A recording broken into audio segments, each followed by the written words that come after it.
Here is just weird shit that I would do that would for some reason really piss my exes off. So I have a Cartier bracelet that I got as a present, kind of. But for some reason, that bracelet triggered the shit out of my ex. He would always be like, that's so fake. It's so fucking fake. And I think it's because like another man gave it to me. And I'd be like, no, babe, it's literally not fake whatsoever. Like I see that it says Cartier engraved on it. It's not fake. I had it for a year. Like it's not fake. I'm 100% positive it's not. And he was just like, no, it's fake. Like, you don't know anything. He also was just like so fucking weird. Like, he always bragged about being rich. And like, ladies, little FYI, if they brag about being rich, they're probably fucking poor. Because no rich person is gonna sit there and be like, I'm so rich, because that's fucking weird. One day I lied to him and I was like, I just went to the Cartier store to like make sure it was real. And the guy was like, yeah, it was real. And he was like, well, that guy doesn't know what the fuck he's talking about. Like, he just really wanted this bracelet to be fake. And I don't know why. The other ex was like, why the fuck do you have Snapchat? He's like, Snapchat is only for hoes. Cause like he had recently just like deleted his Snapchat. So he was like, you need to delete yours too. I'm like, Snapchat is not just for hoes. Like Snapchat is literally for bitches that are in college and have friends that are out of state and they want to stay in college. Like what? But I kept my Snapchat for a while and every day he would be like, Snapchat's for hoes, Snapchat's for hoes. I'd be like, can you calm the fuck down over there? Like I'm literally only Snapchatting my friends. Like maybe you're the hoe and that's the reason that you needed to delete Snapchat because you couldn't stop yourself from being a wild fucking slut on Snapchat. But that has nothing to do with me and that's not my issue. But I kept Snapchat for a while because I thought it was funny that I was pissing him off. I'm not gonna lie. Like I just also didn't want to be told what the fuck to do. I wasn't being a hoe on Snapchat. Clearly the relationship was just like not great. Every day this man would look at me and be like, Snapchat's for hoes. And I'd be like, okay, fuck off. This same ex would be so pissed that I would dress up for Halloween. He was like, why? We're not celebrating Halloween. Why the fuck are you dressing up? And I would be like, well, because I want to look like a slut. I'm already wifed up in this relationship I shouldn't even be in. I want to go out and literally look like a little bit of a whore with my friends. Like, not even that big of a fucking whore. Like, you can't dress up for Halloween. Like, you can't do that. And I was like, what? That's so oddly specific. It'd be like July and he'd be like, you can't dress up for Halloween. And I'd be like, okay, I'm literally not going to. I'm like, babe, even if I dress like a nun, he's like, that could be taken the wrong way. I'm like, okay, you're fucking crazy. Yes, he just like really hated Halloween. Go to part 2.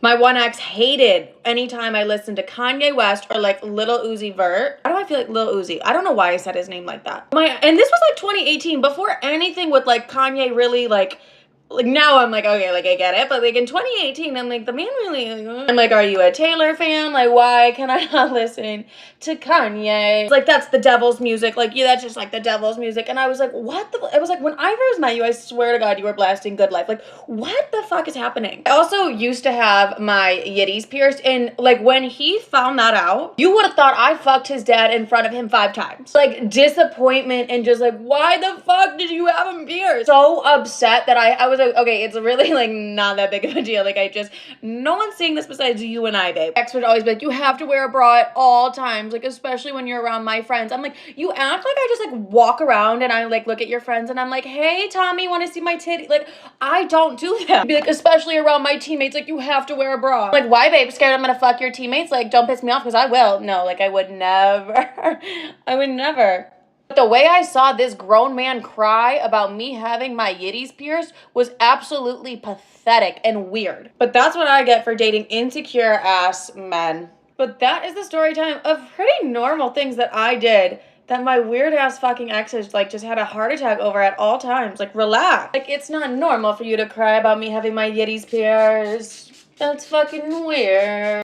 Am I the asshole for telling someone they're selfish for asking a 22-year-old to become a child's guardian? My 22 female boyfriend, Malcolm, 22 male, has a half-sister, Elena, 12 female. They have the same dad and he's not involved in their lives. Their moms became close friends and they were raised seeing one another. Malcolm's mom moved abroad a couple of years ago. Elena's mom, Sandra, was diagnosed with cancer last year. She went through treatment, but it's been determined that there's nothing they can do but make her comfortable. Sandra will pass sometime this year. She has no other family. Malcolm has spent a lot of time helping care for Elena, driving her to school, making them meals, etc. Recently, Malcolm sat me down. He said that Sandra asked to speak to him. She said she understood if the answer was no, but asked for him to take on custody of Elena sooner rather than later. That way she could adjust to him being her guardian before she passes. Malcolm would move in with them, and Sandra had a sizable life insurance policy and an accountant to help him care for Elena. To my surprise, he agreed agreed to all of this without consulting me. I pointed this out and he said we've only been together for 6 months. I asked, didn't he feel too young for all of this? He said sort of, but he'd do it for Elena. Without further discussion, he subleased his apartment and moved in with Sandra and Elena. Saturday, I stopped by to pick up Malcolm for lunch. He hadn't returned from work yet, so I was waiting with Sandra. We were making small talk. She mentioned how grateful she was for Malcolm and that he was a sweet boy. I asked if he was really her only option. I mentioned his mom. Sandra said Elena is losing enough. She doesn't want to force her to move abroad on top of everything. She also doesn't feel right asking Malcolm's mom to move back. I said I found the whole thing a little selfish. Malcolm is only 22. He shouldn't be tied down raising a child. Sandra got defensive and said she wished she didn't have to ask him. Plus, he said yes. I asked what else was he supposed to say. Sandra told me I was upsetting her and asked me to leave. Malcolm called me later, screaming at me. He said that I upset Sandra. I said I was trying to defend him and point out options she may not have thought of. Malcolm told me to butt out and to get on board with this or walk away. He hasn't spoken to me since. I saw Elena at the mall on Sunday and she ignored me. My mom told me I screwed up big time. Am I the asshole?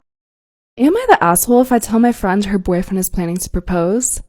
My 27 female best friend has been dating her boyfriend, 26 male, for over 5 years. A while back, he reached out to me to help figure out ring size and set up so he could make the most magical day for her. Having known my friend for over 20 plus years, I know exactly how she wants her proposal to go and who she wants to be there. So I relayed all this information to him months ago via text and over the phone. I even took the time to covertly find and confirm which ring size she would love the most. A little background, my friend is incredibly family and friend-oriented, and in the past expressed to me on multiple occasions, especially during the holiday season, that in the 5 years they've been together, he hasn't made much of an effort to indoctrinate himself into her family or friendships the way she has for his. While I do generally like him, I have always felt that he is incredibly self-serving and self-focused. Recently, through a mutual friend, I found out he started a group text between his, emphasis on his, friends and his family to set up the time and date of the proposal. He has not only excluded myself, and according to the screenshots I've seen, he's doing everything verbatim I suggested he do, but he has completely excluded her family and other close friends from the event. He is planning on only having his boys and family present for the occasion, and knowing my friend, this would ultimately break her heart not being able to share this moment with her loved ones. I got heated and called him. At first, he was dodging my questions, then just outright said, "This is my proposal and I've spent enough time and money to choose how I do it. Just be happy for your friend. It's not like you're not coming to the wedding." This infuriated me. To make matters worse, I ran into her mom and dad at the grocery store and subtly asked if they knew of any possibility she was getting engaged. They were unaware, and I know for a fact my friend has told him that he needs to ask her parents for their blessing. She's somewhat traditional. My friend wears her heart on her sleeve, and I can predict how this event will go down when she sees all of his close friends and family, and none of hers. Considering her previous sentiments about his lack of interest in her family/life, she will 100% see this as being hurtful and selfish, and I know she'll cry. To make matters worse, the location of the proposal is a whopping 30 minutes from her parents' home. I don't want to get involved in a fight or reveal the surprise, but on the other hand, I feel I owe it to my lifelong friend to help her avoid being hurt and disappointed. Maybe even helping her rethink what her future would look like with someone who just doesn't really appreciate what she values in life. So, am I the asshole if I tell my friend her boyfriend is going to propose? I'm the asshole for suing my parents for my college money. My great aunt set up a savings account for all of her female relatives. In our culture, education for women is not really valued, and she thought that that was BS. She later passed away and left money for every girl relative that she could. My parents managed to access the accounts that were set up for my sister and I, and they used it to pay for my brother's wedding. My sister really didn't care because she got married 2 years out of high school and had no intention of going to college. When I graduated, I went to the bank to get the money for school, and it was almost all gone. There was only $13,000 left. I asked my parents. They said they needed the money, but I finally found out where it actually went. I was mad. I ended up getting student loans and moved out. I'm currently suing them for all the money that was left for me, and my entire family is against it. They think I'm a complete a-hole for airing out all the family business, and then I'm putting money ahead of my family. I have my friends on my side. My brother offered to pay for the university if I dropped the lawsuit, and I agree as long as there's a contract. He said I was wrong for that.